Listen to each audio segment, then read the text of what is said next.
Successful people எல்லாமே ரொம்பவே கிரியேட்டிவான பீப்புளும்பாங்க. சரி, அப்படிப்பட்ட கிரியேட்டிவிட்டியை வந்து அழிக்கிற விஷயங்கள் என்னன்னு நம்ம தெரிஞ்சுக்கிட்டாலே அந்த கிரியேட்டிவிட்டி நம்ம சூப்பரா பண்ணலாம். கிரியேட்டிவிட்டி அழிக்கிறது என்னால என்ன வேணா பண்ண முடியும், என்கிட்ட உலகத்துக்கிற எல்லா டைமும் இருக்கு, என்கிட்ட உலகத்துக்கிற எல்லா பணமும் இருக்கு அப்படின்னு நீங்க நினைச்சீங்கன்னா உங்களால எதுவுமே சுத்தமா பண்ண முடியாது. ஏன்னா உங்ககிட்ட எல்லாமே இருக்கு எல்லாமே இருக்குன்னு சொல்லிட்டு அன்லிமிட்டட் ரிசோர்சஸ் இருக்கிற மாதிரி உங்க மைண்ட் நீங்க கற்பனை பண்ணிக்கும் போது கிரியேட்டிவிட்டிங்கிறது வரவே வராது. சரி, கிரியேட்டிவிட்டி அப்ப எப்பதான் வரும்னு கேக்குறீங்களா? சிம்பிள். நீங்க வந்து அளவான பணம் தான் இருக்குது, நான் இதை வச்சு பிசினஸ் ஸ்டார்ட் பண்ணணும். அளவான கலர்ஸ் தான் இருக்கு, இதை வச்சு நான் வந்து ஒரு டயக்ராம் வரையணும்.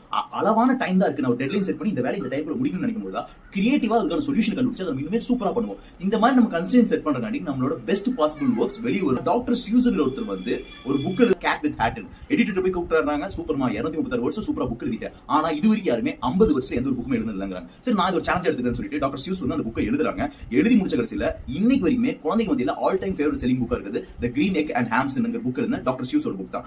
சோ கிரியேட்டிவிட்டிங்கிறது ஒரு விஷயத்தை ஆட் பண்ணிட்டே போறது கிடையாது. அதுல இருந்து தேவையில்லாத விஷயத்தை வெட்டி எடுக்கிறது பேர் தான் கிரியேட்டிவிட்டி.